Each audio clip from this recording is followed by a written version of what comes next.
Je m'interroge ce jour sur la question de la mauvaise gestion des financements liés au concept d'incubateur mis en place par le gouvernement dans ce pays. Beaucoup de personnes ont entendu parler d'incubateur, incubation, sans comprendre le sens. L'incubateur d'entreprise ou encore appelé l'accélérateur de start-up au sens du décret numéro 2020-0301-PM du 22 janvier 2021 fixant les modalités d'accomplissement des missions des structures d'incubation des PME est défini comme une structure créée spécialement dans le but d'accompagner des porteurs de projets dans le cadre d'une création d'entreprise. C'est une structure capable d'apporter de l'aide au niveau de la domiciliation et de la recherche de financement d'un projet. C'est aussi un endroit où bon nombre d'entrepreneurs peuvent avoir comme espace de coworking, ainsi des conseils ciblés selon le type de projet. Le Cameroun, depuis bien des années, a mis sur pied le projet d'incubateur pour booster les start-up camerounaises, sauf qu'à ce jour, les résultats semblent mitigés sur la question. À quoi aura servi tous ces milliards dépensés dans la création des centres d'incubation dont les premiers fruits se font attendre? Le ministère des PME a affirmé avoir alloué plus de 2 milliards de subventions aux universités d'État en subvention aux incubateurs implantés à l'essai entre 2016 et 2022. Cet argent est allé où?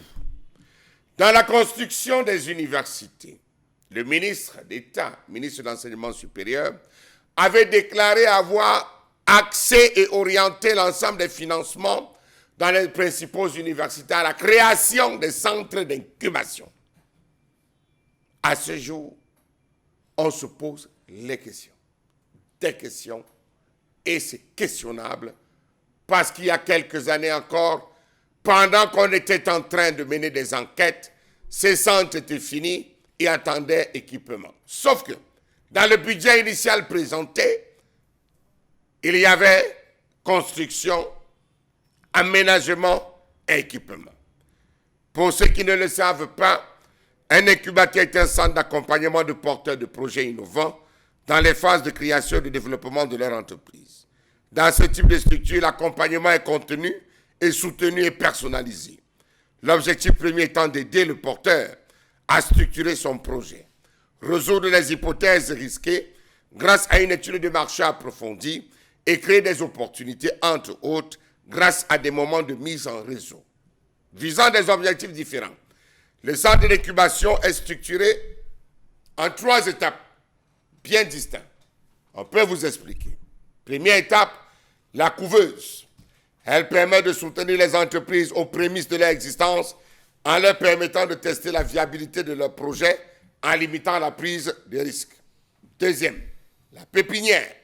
Quant à elle, est un lieu de travail physique partagé qui, au-delà du concept de coworking, apporte des conseils et participe au développement des jeunes entreprises. Troisième point, l'accélérateur, qui est un véritable tremplin qui vise la croissance rapide des startups à travers un programme intensif apporté par les substances ou supporté par les instances gouvernementales. Comment donc comprendre? Nous avons eu le PIACI, nous avons eu le PAGE, nous avons eu le PIFMA, nous avons eu le PA Jeune. On a eu tellement de programmes qu'à la fois on se demande, est-ce qu'on a respecté le principe de couveuse, pépinière, accélérateur? Pour ceux qui ne le savent pas, la question des incubateurs, centres d'incubation, date depuis 1970 et c'est un concept né aux États-Unis. Aujourd'hui, chacun parle d'incubateur sans pouvoir préciser dans quel cadre on se retrouve. Incubateur au Cameroun, il en existe presque 9. Incubateurs sectoriels. Ils fournissent des ressources ciblées adaptées aux start-up, appartenant à des secteurs spécifiques, technologie, santé, agrotechnique. Ce qu'on sait, c'est que le cardiopathe n'est jamais allé loin. Incubateur public, financé par des entités publiques ou gouvernementales. Et il soutient l'entrepreneuriat en fournissant divers services aux jeunes entreprises. Tous les ministères ont des incubateurs publics. Incubateurs des grandes écoles. Alors là, on a battu le record au Cameroun. Présent au sein des grandes écoles d'ingénieurs et de commerce, ils s'adressent le plus souvent aux étudiants, mais peuvent aussi permettre à des diplômés ou porteurs de projets sans lien préalable de pouvoir présenter, porter, être accompagnés et suivre l'accélération grâce à des financements. Les incubateurs des collectivités locales, le gombo particulier de nos maires. Oui, les maires, dans toutes les mairies, il y a les centres d'incubation rattachés à une organisation locale. Ils ont pour mission de favoriser l'attractivité et le développement de leur territoire.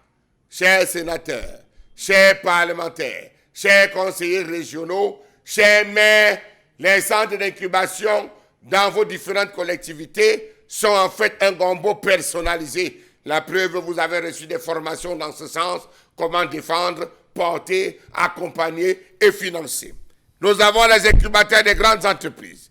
Ils visent à stimuler l'innovation au sein des grandes structures en intégrant de nouveaux talents ou en participant au développement des projets internes.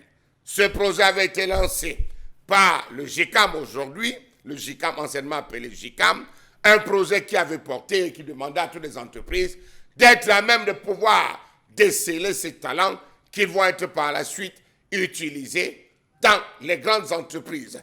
Raison pour laquelle ils ont mis sur pied un système permettant d'aller dénicher dans les grandes écoles ces différents enfants, ces talents cachés. Les centres d'innovation, structures publiques qui repèrent et favorisent la croissance des jeunes, entreprises innovantes, à travers le plan triennal spécial jeunes. Et,